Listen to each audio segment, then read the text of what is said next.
भंडारा जिल्ह्याच्या पवनी तालुक्यातील सिंदपुरी रुयाड येथील महासमाधीभूमी येथे 8 फेब्रुवारी रोजी दुपारी 4:30 वाजता दरम्यान 39व्या वर्धापन दिनाचे औचित्य साधून भव्य धम्मदेसना आणि प्रबोधन कार्यक्रमाचे आयोजन करण्यात आले होते।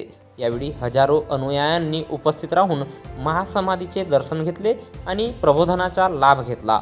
केंद्रीय संविधान रक्षक समितीचे संस्थापक सचिव सदानंद धारगावे यांच्या मार्गदर्शनाखाली यानिमित्त माता रमाई आंबेडकर यांची जयंती आणि विशेष समाज प्रबोधन कार्यक्रमही पार पडला।